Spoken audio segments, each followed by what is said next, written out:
Mon nom est Mario Massicotte et je suis très heureux de vous accueillir encore une fois à cette émission Les actualités prophétiques. Eh bien, nous sommes dans une série d'événements de façon chronologique qui doivent se produire bientôt et c'est vraiment très intéressant de constater encore une fois l'exactitude de la parole de Dieu. Nous sommes rendus à ce 8e événement prophétique qui va se produire dans quelques années d'ici et qui s'appelle la bataille d'Armageddon.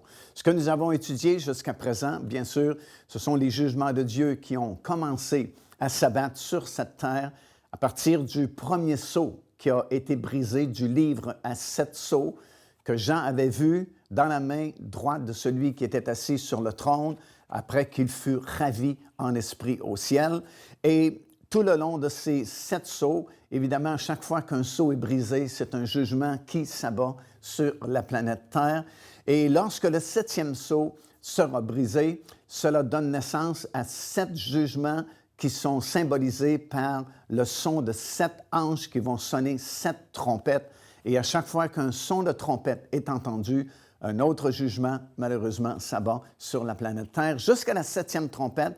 Et au son de la 7e trompette, on est rendu exactement au milieu des 7 années de tribulation, c'est-à-dire 3 ans et demi après le début de cette période.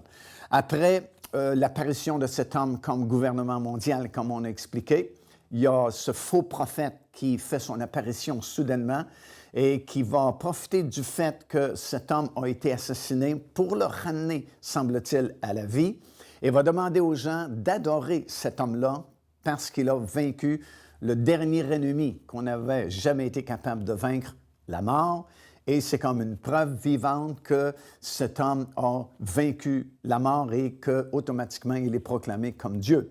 Lui-même va s'asseoir dans le lieu très saint, se proclamant lui-même Dieu, et ceux qui auront du discernement spirituel parmi le peuple juif à cette époque-là fuiront dans le désert. Et comme on a expliqué, le seul endroit vraiment où ils pourront fuir, c'est dans le territoire d'Édom. Le territoire d'Édom est situé dans le sud de la Jordanie actuelle, là où Dieu a préparé un lieu. C'est comme ça que c'est écrit dans la Bible, dans le livre de l'Apocalypse, dans le 12e chapitre, alors que c'est écrit qu'un lieu a été préparé par Dieu pour ceux qui auront ce discernement spirituel de fuir à cet endroit au milieu des 7 années de tribulation, où il fut nourri pendant 1260 jours, c'est-à-dire les 3 dernières années et demie des 7 années de tribulation.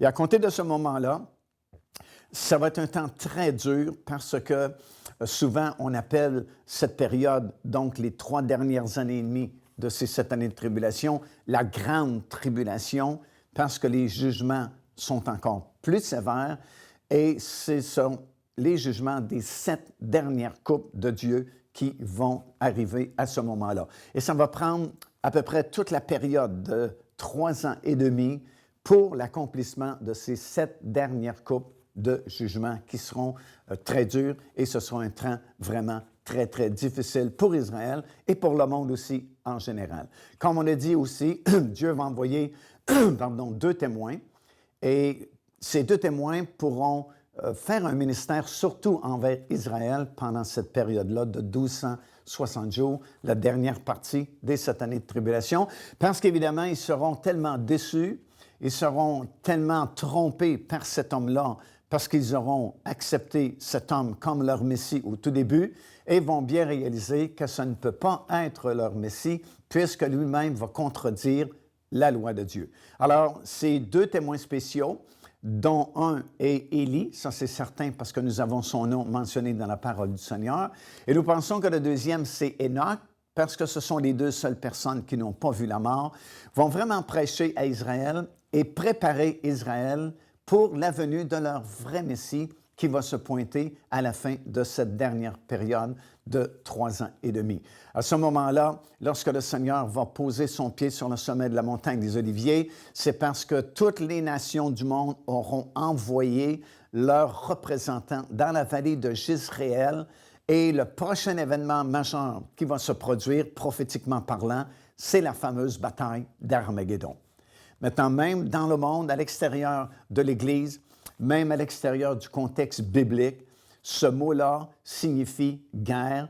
Même Hollywood a fait des films sur Armageddon. Et ça parle d'un conflit mondial, un conflit international. Et nous lisons dans le livre de l'Apocalypse, dans le 16e chapitre et au verset 16, que toutes les armées du monde seront rassemblées, du moins des représentants de toutes les armées du monde, seront rassemblés dans la vallée de Jezréel à Megiddo.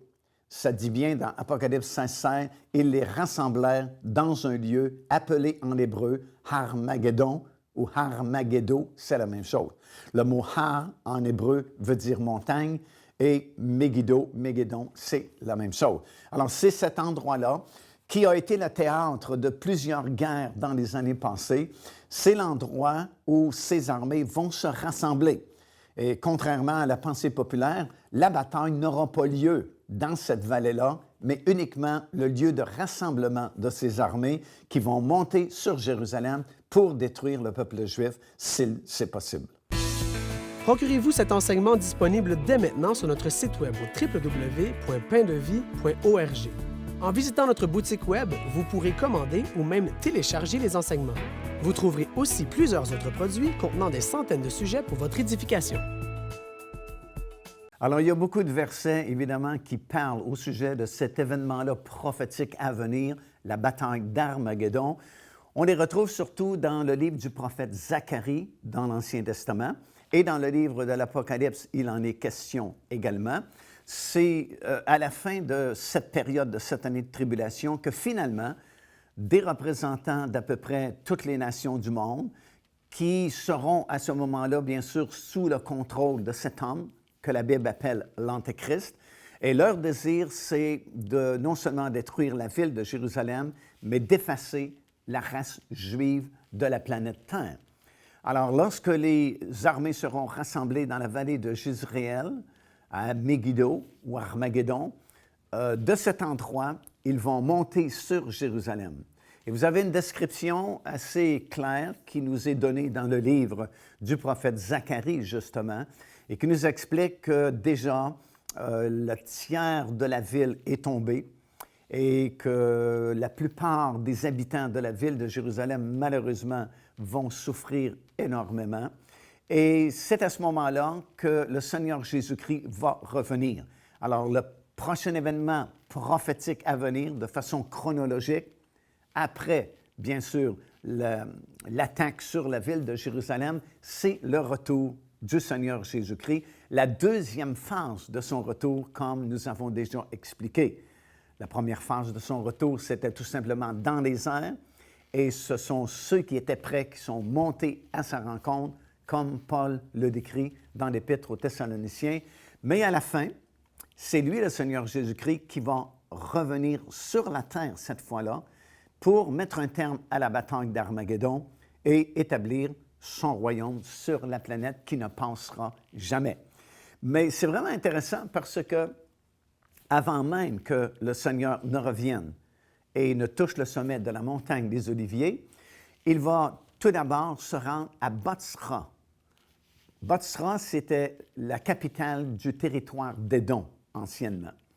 Aujourd'hui, la ville de Pétra, qui a été redécouverte il y a quelques années maintenant, bien, c'est à peu près la même chose, située au même endroit. Pétra ou Bozra, c'est à peu près la même chose, du moins la même région. Et nous apprenons que dans le livre du prophète Ésaïe, par exemple, dans le 63e chapitre, à compter du premier verset, nous avons une description du Seigneur Jésus-Christ qui se rend à Bozra avant même de toucher le sommet de la montagne des Oliviers. Et nous avons préparé un enseignement très particulier sur ce sujet-là qui s'appelle justement Bozra, Armageddon et le retour du Seigneur Jésus-Christ, qui vous explique de façon détaillée, en prenant plusieurs versets de la parole du Seigneur, parce qu'il y a vraiment beaucoup de versets qui parlent de la bataille de Bozra également, autant dans le livre de Jérémie que d'Ésaïe et différents autres livres de l'Ancien Testament. Et cela nous confirme que le Seigneur Jésus-Christ va d'abord venir à Bozra, secourir ceux, vous vous souvenez, qui avaient eu du discernement spirituel, alors que cet homme s'était autoproclamé Dieu et s'était assis dans le lieu très saint du temple qui avait été reconstruit, bien, ils sont là à Pétra, au Bâtissera, depuis 3 ans et demi. Et c'est là que le Seigneur Jésus-Christ va d'abord venir et livrer bataille parce que les armées qui ont maintenant détruit en bonne partie la ville de Jérusalem vont se rendre jusqu'à Pétra pour éliminer ceux qui se sont réfugiés à cet endroit auparavant. Et c'est là, premièrement, que le Seigneur Jésus-Christ va revenir. Et lorsqu'il revient à Bâtissera, il est bien mentionné dans Ésaïe 63, à compter du premier verset, qu'il est seul. Alors à ce moment-là, il ne revient pas avec tous ses rachetés, comme c'est écrit dans Zacharie, le 14e chapitre, mais il est venu seul et a réglé la question de Bâtissera, a mis un terme aux armées qui s'étaient rendues jusqu'à cet endroit pour détruire le reste du peuple juif. Et puis à ce moment-là, il va revenir avec tous ses rachetés sur le sommet de la montagne des Oliviers, qui est située en face de la vieille ville de Jérusalem. Alors ça, c'est la fin, c'est le retour final du Seigneur Jésus-Christ. Il a quitté le ciel, il est revenu, Zacharie dit, avec tous ses rachetés, parce qu'à ce moment-là, tous les rachetés de l'Éternel sont ressuscités, ils seront avec lui, ils seront montés sur des chevaux blancs, tel qu'il nous est écrit dans le livre du prophète Zacharie, et nous nous dirigeons du côté de l'est vers la montagne des Oliviers. Et lorsque son pied va toucher le sommet de la montagne, celle-ci se fendra en deux, et il y a une grande vallée qui sera formée, dans laquelle aura lieu le jugement des nations qui auront survécu aux 7 années de tribulation. Alors à ce moment-là, quand le Seigneur Jésus-Christ va revenir, Paul va nous expliquer dans l'Épître, encore une fois, aux Thessaloniciens, la façon dont le Seigneur va se débarrasser de l'Antéchrist, qui était l'homme le plus puissant sur la planète, parce qu'il a régné de façon totalitaire pendant 3 ans et demi, les dernières 3 années et demie de la période des 7 années de tribulation, avec force, avec puissance, comme un dictateur. Il a vraiment contrôlé le monde entier. Et lorsque le Seigneur Jésus-Christ revient sur le sommet de cette montagne, l'apôtre Paul dit, voici de quelle façon il va mettre un terme à son règne, à cet Antéchrist. Il va tout simplement souffler sur lui, et cet homme est anéanti, et il va le terrasser par la gloire de son avènement qui se produit à ce moment-là. Alors, il met un terme à la bataille d'Armageddon, il met un terme à l'existence de ce contrôle mondial, et ça va être le jugement des nations qui suivra, et une reconstruction, parce que dès l'instant où la 7e coupe, qui est le dernier jugement de Dieu, tombe sur la planète, il y a tellement un grand tremblement de terre que la Bible dit qu'il n'y en a jamais eu un aussi grand, il n'y en a jamais d'autre, et tout a été détruit, mais tout sera reconstruit surnaturellement. Devenez partenaire avec ce ministère par votre soutien financier et aidez-nous à planter le flambeau de l'Évangile à travers le monde entier. Vous recevrez un enseignement audio à tous les mois de la part de l'évangéliste Mario Massicotte, ainsi que notre bulletin de nouvelles prophétiques incluant des enseignements bibliques, des nouvelles du ministère et des commentaires sur les actualités prophétiques, telles que vues pendant cette émission.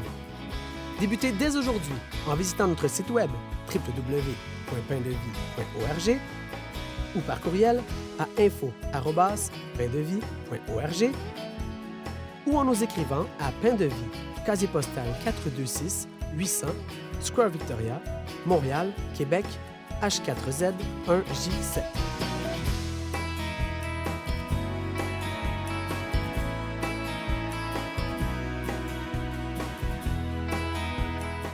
Au moment même où le Seigneur Jésus-Christ revient sur le sommet de la montagne des Oliviers, il y a un esprit de supplication qui va tomber sur le reste du peuple juif parce que ça va coïncider avec la 6e grande fête du calendrier de Dieu, la fête des expiations, qu'on appelle en hébreu la fête du Yom Kippour, qui est toujours, bien sûr, célébrée en Israël. Et c'est pourquoi, dans Zacharie, dans le chapitre 14, il nous est dit que lorsque le Seigneur va revenir et que son pied va se poser sur le sommet de cette montagne, ce sera ni le jour, ni la nuit, mais vers l'heure du souper le soir. Pourquoi cette information? pour nous laisser savoir que le Seigneur revient exactement au début de la fête du Yom Kippour ou la fête des expiations qui commence toujours au coucher du soleil vers la fin de la journée. Et la fête du Yom Kippour, bien sûr, c'est la fête du grand pardon en Israël. Et c'est pourquoi il y a un esprit de supplication qui va tomber sur le reste du peuple juif qui finalement va reconnaître son vrai Messie et vont même lui demander qui t'a fait ces blessures que tu as dans tes mains, parce que Jésus-Christ, même s'il est ressuscité, a encore les blessures que son corps a subies lorsqu'il était sur cette terre. Et il va répondre, j'ai reçu ces blessures dans la maison de mes amis. Et à ce moment-là, tout Israël, tout le reste d'Israël sera sauvé. Tout comme Paul va nous dire dans Romains, le 11e chapitre, il parle du libérateur qui viendra de Sion et il dit à ce moment-là, tout Israël sera sauvé. Alors, après la conversion du peuple juif, à ce moment-là, il y aura de grands bouleversements, de grands changements.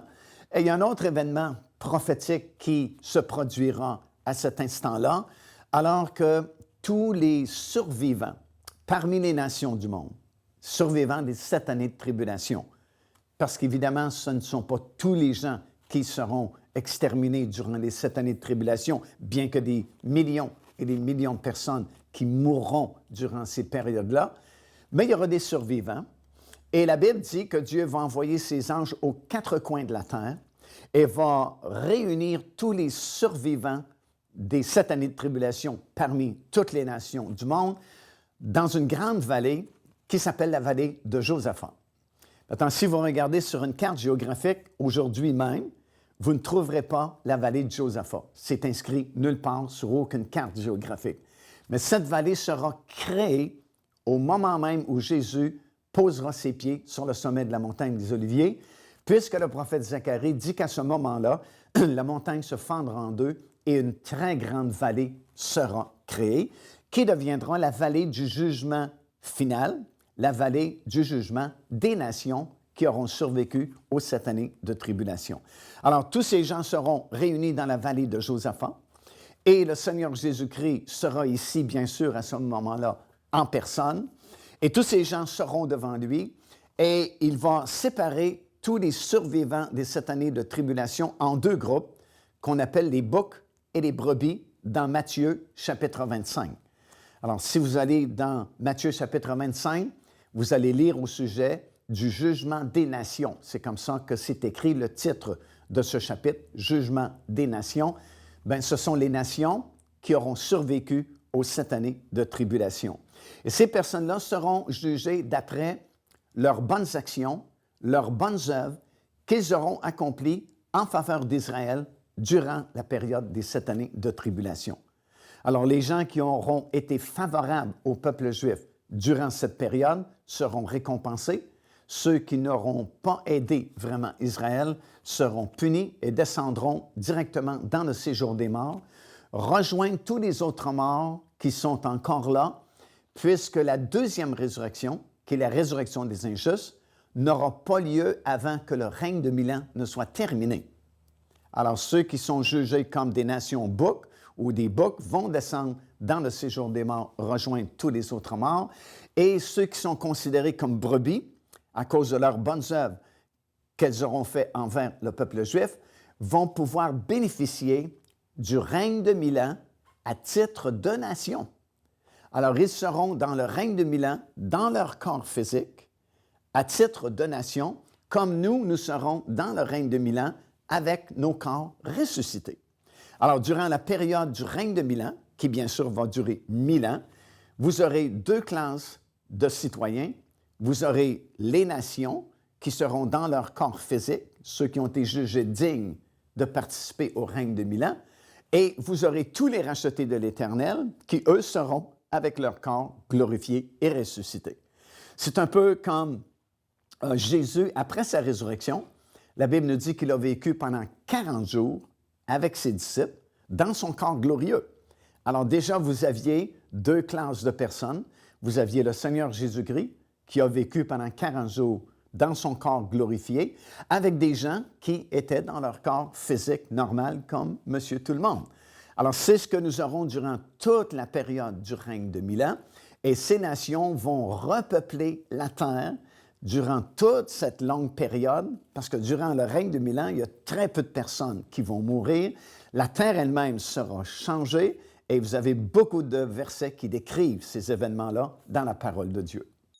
Joignez-vous à nous afin de célébrer le Seigneur et entendre le message de la parole de Dieu par l'évangéliste Mario Massicotte. Venez recevoir ce que Dieu a préparé pour vous. Visitez notre site web www.paindevie.org afin de connaître notre itinéraire. Nous serions très heureux de vous rencontrer et de vivre des moments forts avec le Seigneur.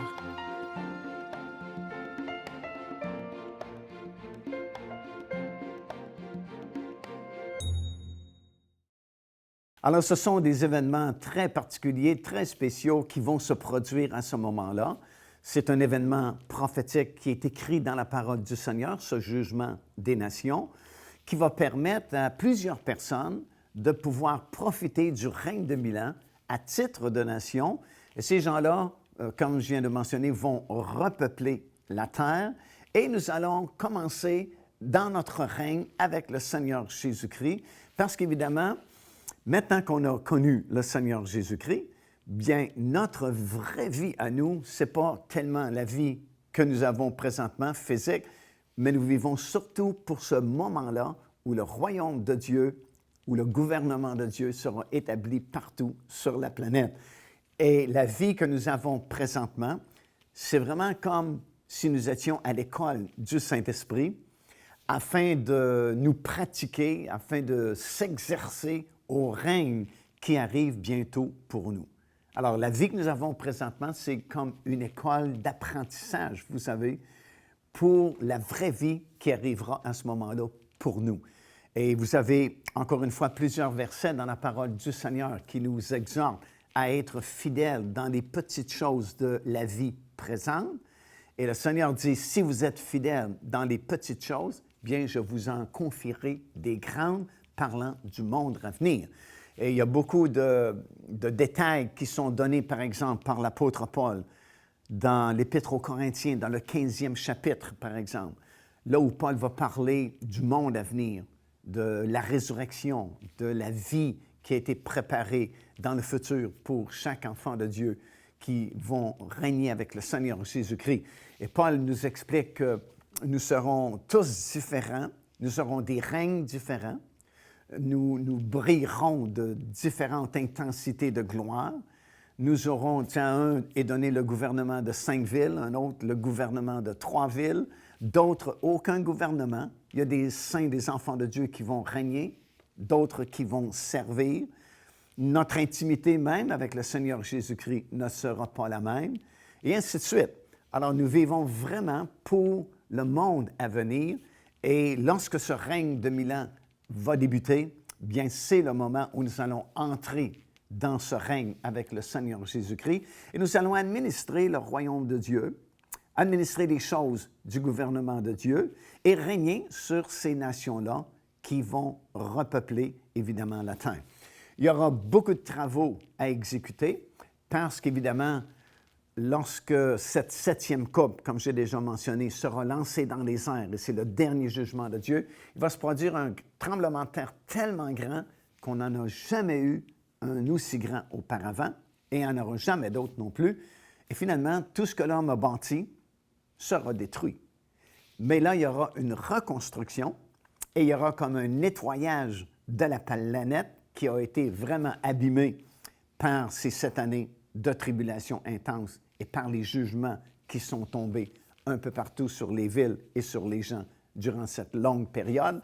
Et il y a comme la ville de Jérusalem qui va être créée comme surnaturellement, qui n'est pas encore la nouvelle Jérusalem, la ville d'or qui va descendre des cieux à la fin du règne de 1000 ans, mais c'est comme une reconstruction de l'ancienne ville de Jérusalem, qui sera beaucoup plus grande selon la description que nous avons dans la parole de Dieu, et qui sera même construite, située sur une haute montagne. Il y aura un temple nouveau qui sera construit, parce que le 3e temple, qui bientôt sera reconstruit à Jérusalem sur l'esplanade du temple, sera lui aussi détruit par l'avènement du Seigneur Jésus-Christ et ce grand tremblement de terre-là.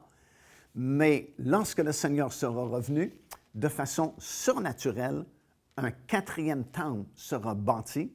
Il sera bâti par Jésus-Christ lui-même et de façon miraculeuse et de façon instantanée. C'est comme si quelques instants auparavant, le temple n'existait pas et surnaturellement, le quatrième temple, qui sera là durant toute la période du règne de 1000 ans, sera créé de façon surnaturelle par le Seigneur Jésus-Christ.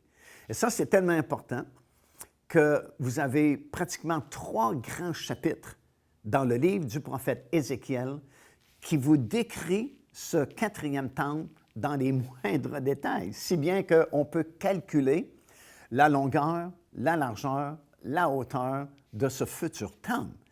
Et lorsque nous savons toute l'importance de chaque mot qui sont là dans la parole du Seigneur, wow, ça veut dire que c'est vraiment important aux yeux de Dieu, la description de ce temple-là, parce que ça occupe à peu près 3 grands chapitres dans le livre du prophète Ézéchiel, tout simplement pour nous décrire comment le temple se reconstruit avec les mesures que le temple aura, hauteur, largeur, profondeur et ainsi de suite. Et c'est vraiment intéressant de méditer ces choses-là, puis ça nous donne une bonne idée des nouvelles constructions qui seront réalisées à ce moment-là, comment la ville de Jérusalem sera reconstruite, beaucoup plus grande qu'elle l'est actuellement, sur le sommet d'une montagne. Et vous avez le temple qui est immense, tellement grand temple, avec une allée principale royale au centre, un endroit pour les princes, un endroit pour les sacrificateurs, parce que durant même la période du millénium, il y a certaines fêtes du calendrier qui seront encore célébrées en souvenir de ce que le Seigneur Jésus-Christ a accompli, et pour servir de leçon justement à ces nouvelles nations, parce que pensez-y un peu, pendant 1000 ans, s'il y a très peu de personnes qui meurent, bien très rapidement, il y a des milliards et des milliards et des milliards de personnes qui seront là sur la planète Terre durant toute la longue période du règne de 1000 ans. Alors, pour ces nouveaux habitants de la Terre, si vous voulez, bien, Jésus-Christ sera là en personne, mais les fêtes qui seront célébrées rappellent ce que Jésus-Christ a fait il y a très longtemps, qui a permis aux rachetés de l'Éternel, qui sont avec lui maintenant ressuscités, de régner, bien sûr, durant ce règne. Car Dieu a tant aimé le monde qu'il a donné son Fils unique, afin que quiconque croit en lui ne périsse point, mais qu'il ait la vie éternelle. Téléchargez gratuitement l'enseignement « Le salut, c'est quoi ?» en visitant notre site web www.paindevie.org et recevez la grâce merveilleuse que Dieu vous offre. Alors ça, ce sont vraiment les bonnes nouvelles de la parole de Dieu, le royaume de Dieu qui bientôt va s'établir sur cette planète, le règne du Seigneur Jésus-Christ avec tous ses rachetés qui vont partager sa gloire et vont partager le règne avec lui. Et pour faire partie de ce groupe de rachetés, bien, c'est tellement simple. Il suffit d'accepter Jésus comme votre Seigneur et Sauveur personnel et on peut vous aider vraiment à le connaître. Vous n'avez qu'à nous contacter. Vous avez l'adresse de notre site web qui apparaît sur l'écran. Contactez-nous.